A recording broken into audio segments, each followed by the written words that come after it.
গাজীপুর ৬ ও নরসিংদী ৫ এই দুটি আসন ছাড়া জাতীয় সংসদে বাকি ২৯৮টি আসনে প্রার্থী ঠিক করে প্রায় ৪ মাস আগেই নির্বাচন প্রস্তুতিমূলক কাজ শুরু করেছে। বাংলাদেশ জামায়াতে ইসলামী এখন কেন্দ্রীয় ভিত্তিক প্রস্তুতি শুরু করেছে দলটি। এর অংশ হিসেবে পোলিং এজেন্টদের প্রশিক্ষণ কর্মশালা এবং ভোটকেন্দ্র শৃঙ্খলা প্রতিরোধে কেন্দ্রীয় ভিত্তিক কমিটি করা হচ্ছে। আগামী ১-১.৫ মাসের মধ্যে এই কার্যক্রমগুলো শেষ হবে বলে জামায়াতের উচ্চ পর্যায়ের একাধিক দায়িত্বশীল সূত্রে জানা গেছে। দলীয় সূত্র বলেছেন, ত্রয়োদশ জাতীয় সংসদ নির্বাচনে জামায়াতের লক্ষ্য ছাত্র জনতার অভ্যর্থনায় চেতনায় ন্যায় ও সমতা ভিত্তিক কল্যাণ রাষ্ট্র গঠন করা। এই লক্ষ্য সামনে রেখে দলটি পুরোদমে নির্বাচনমুখী তৎপরতা চালাচ্ছে। যদিও জুলাই সনদের বাস্তবায়ন এবং নির্বাচন প্রস্তুতি সংখ্যানুপাতিক বা বিআর নিয়ে বিএনপি জামায়াত সহ রাজনৈতিক দলের মধ্যে মতবিরোধ রয়েছে।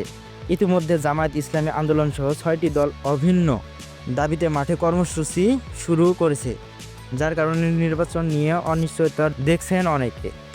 জামায়াত সূত্র জানিয়েছেন, জেলা উপজেলায় নেতাদের ভোট এবং কেন্দ্রীয় মনোনয়ন বোর্ডের মাধ্যমে ২৯৮টি আসনে প্রার্থী ঠিক করা হয়েছে।